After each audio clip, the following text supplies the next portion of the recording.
Olá a todos, tudo bem? Eu me chamo Natan Felipe Moreira e vim aqui trazer para vocês um pouco de informações sobre os fatores que influenciam a aderência de programas de exercício. Por que as pessoas param de se exercitar?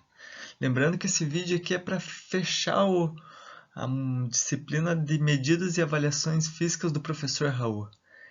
Deu um pouquinho de trabalho, tá?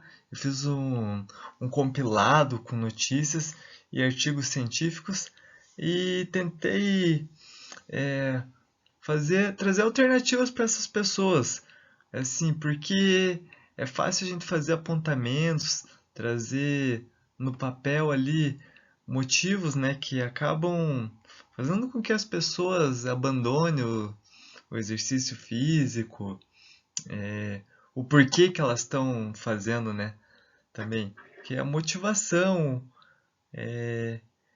Então eu vou tentar trazer ali algumas alternativas que sejam viáveis, tá? Ainda mais com tempos de pandemia que estamos vivendo.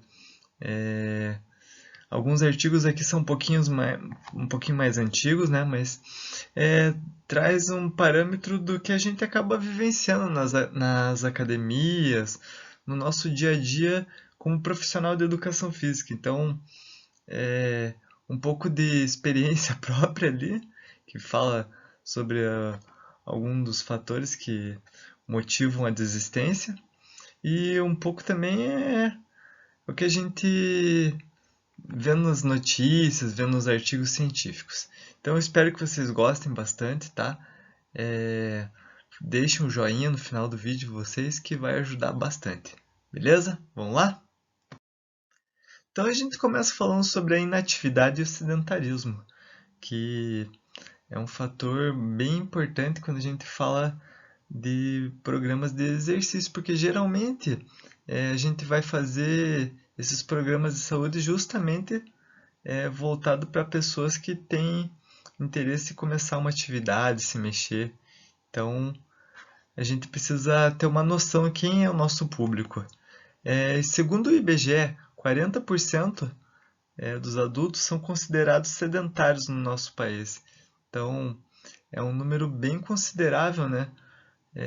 Se for ver que é uma pesquisa do ano de 2019, no momento que a gente estava sem pandemia, tinha tranquilidade para fazer exercício, né?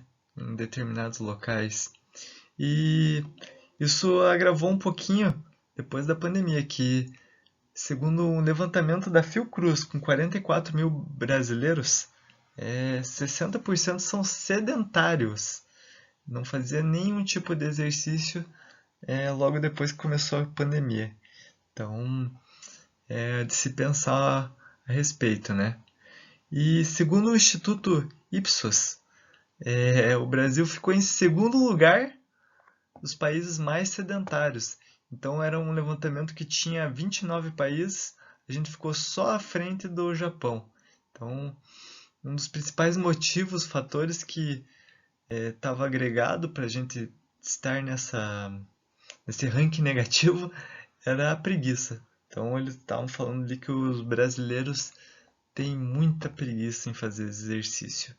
Então é fundamental quando a gente vai fazer um programa de saúde a gente levar em conta, porque nem sempre o aluno ali vai estar motivado, vai estar com vontade de fazer algo. Então a gente tem que entender também o lado dele, mas também, né, não deixar a preguiça vencer, porque se for deixar fazer por conta de preguiça, a gente praticamente abandona, né?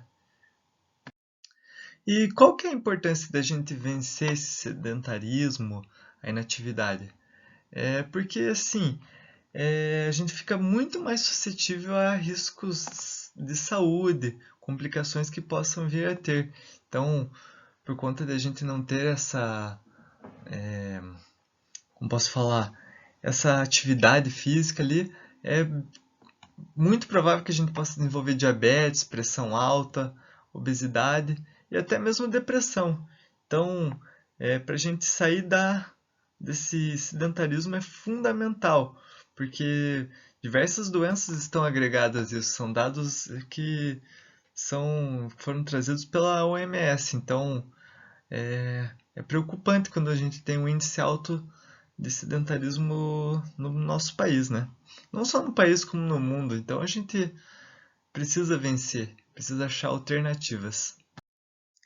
E a OMS traz um número de minutos que a gente deve treinar semanalmente. A recomendação é de 300 minutos.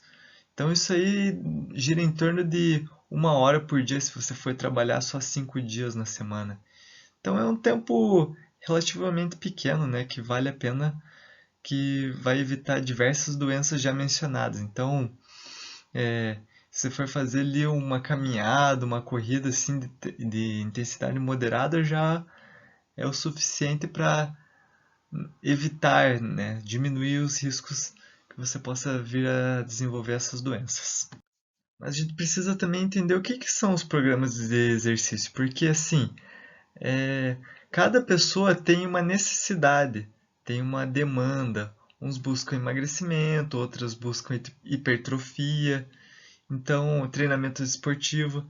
Então é fundamental a gente ter um programa de exercício que vá fazer a gente sair do sedentarismo, que vá fazer a gente melhorar a qualidade de vida, desde que seja orientado por um profissional de educação física, que vai nos orientar quais exercícios vamos fazer, quais os dias da semana, quando que a gente vai descansar. Então é aquela famosa periodização. Então a gente tem um planejamento de como as coisas vão acontecer, certo? E quais os principais motivos que fazem as pessoas a buscar programas de exercício? Então, um levantamento que foi feito no ano de 2010 desse coletivo de autores da UDESC de Santa Catarina, ele traz um quadro bem interessante de quais são os motivos que trouxeram as pessoas a fazer atividades em academia. Foi levantado uns artigos do ano de 99 a 2008 em 7 estados diferentes foi feito esse levantamento. E um dos mais citados foi em relação à saúde e à estética. Em primeiro a saúde e em segundo a estética, seguido por resistência, condicionamento físico e aptidão.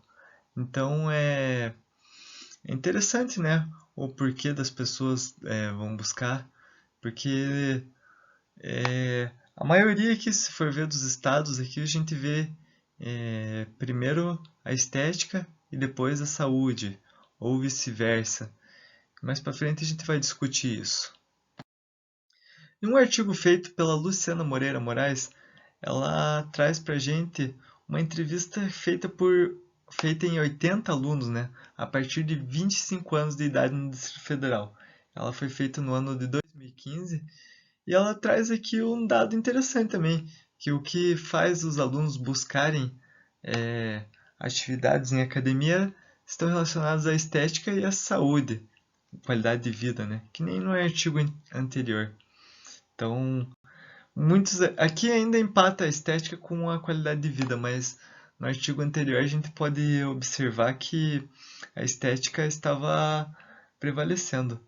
Então, às vezes a pessoa faz algumas loucuras para ficar bem esteticamente e acaba deixando a saúde de lado. Então a gente tem que pensar em unir os dois, né? Não deixar somente a estética, porque pode ser perigoso para a gente. Não só para a gente, né? Como para os nossos alunos. Também temos um artigo do coletivo de autores da Universidade Federal de Santa Catarina e da Universidade Estadual de Santa Catarina, no ano de 2009. Ela foi feita com 42 idosos.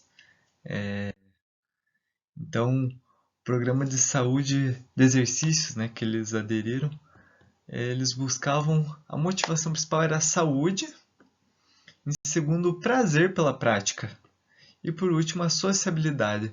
O que mais me chamou a atenção foi a questão da sociabilidade, porque muitas vezes os idosos vão para a academia para ter aquela socialização, encontrar alguma amizade, conversar. Então, o próprio artigo fala que tem uma carência social. Então, quando a gente vai atender os idosos, a gente precisa ter esse tato, esse olhar diferenciado, que é um dos fatores que pode tanto motivar como desmotivar. Então, é preciso estar atento a isso. E por que as pessoas param de se exercitar?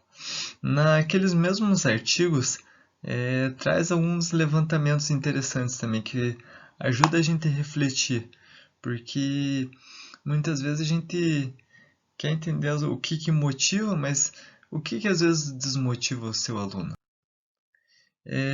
Um levantamento interessante aqui do Albuquerque e Alves, no Brasil, os estudos sobre a aderência têm verificado o índice de evasão de aproximadamente 70 entre os praticantes de exercícios físicos e em academias.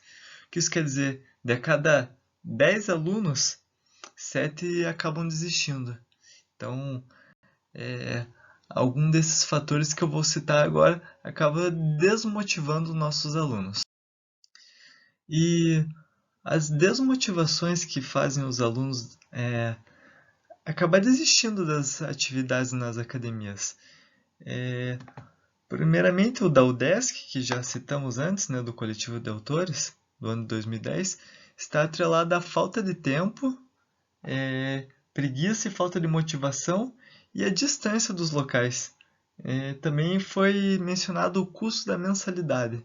Então, esses são um dos fatores que acabam trazendo uma desmotivação para o seu aluno e acabam fazendo com que ele tenha essa desistência.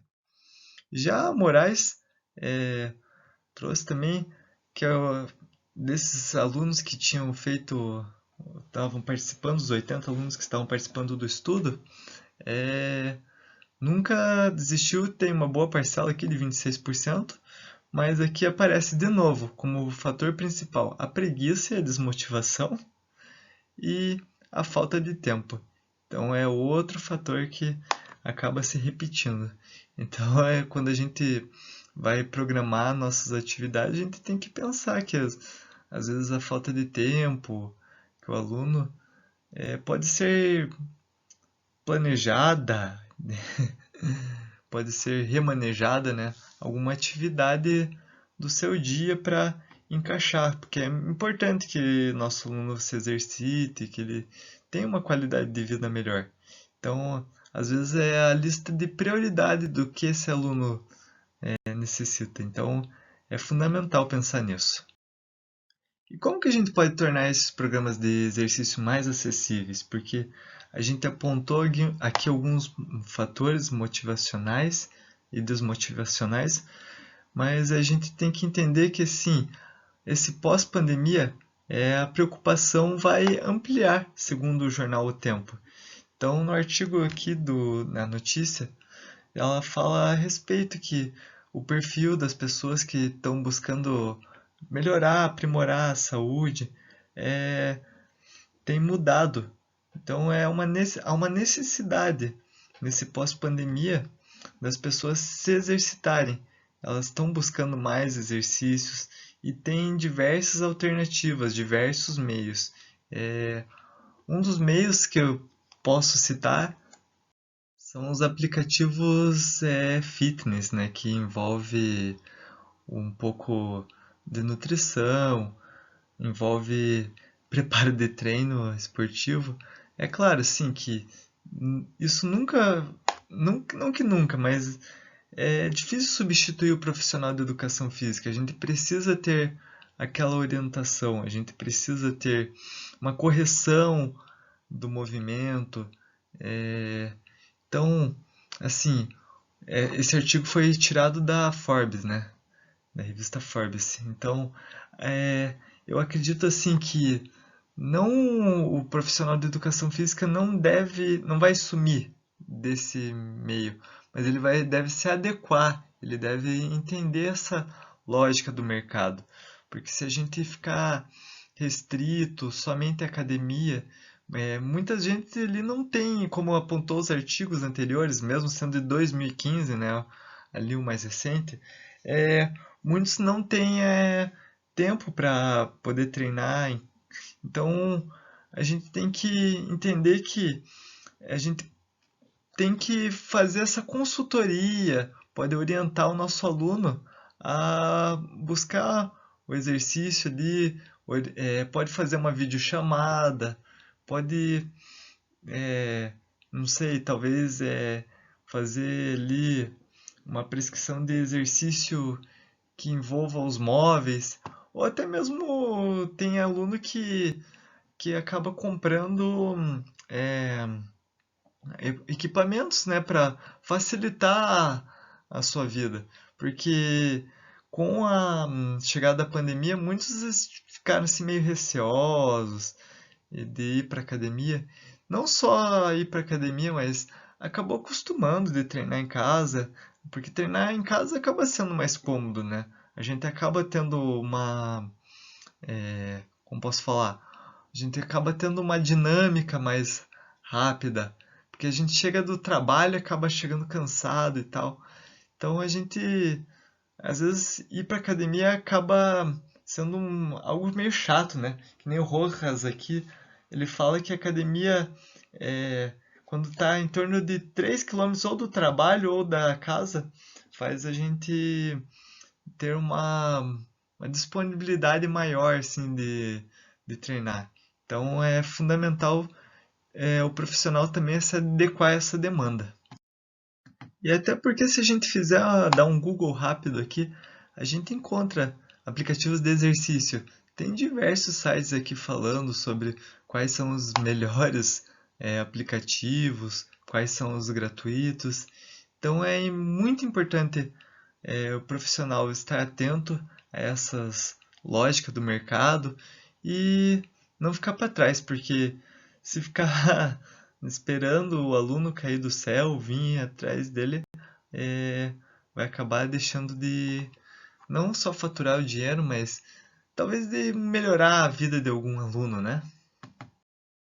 E por mais que nós estejamos expostos a esses aplicativos, ou essas facilidades de chamada por vídeo, o profissional de educação física ainda se torna indispensável. Então é fundamental você procurar um profissional para que você possa atingir com mais sucesso os seus objetivos. Ele vai te auxiliar certinho, ele ou ela, né? Vai te auxiliar certinho a conquistar seus objetivos, certo? Então, essa aqui foi algumas das minhas referências. Espero que vocês tenham gostado do meu vídeo. Obrigado a todos que me acompanharam até aqui. E curtam e compartilhem com o máximo de pessoas. Um grande beijo e abraço a todos.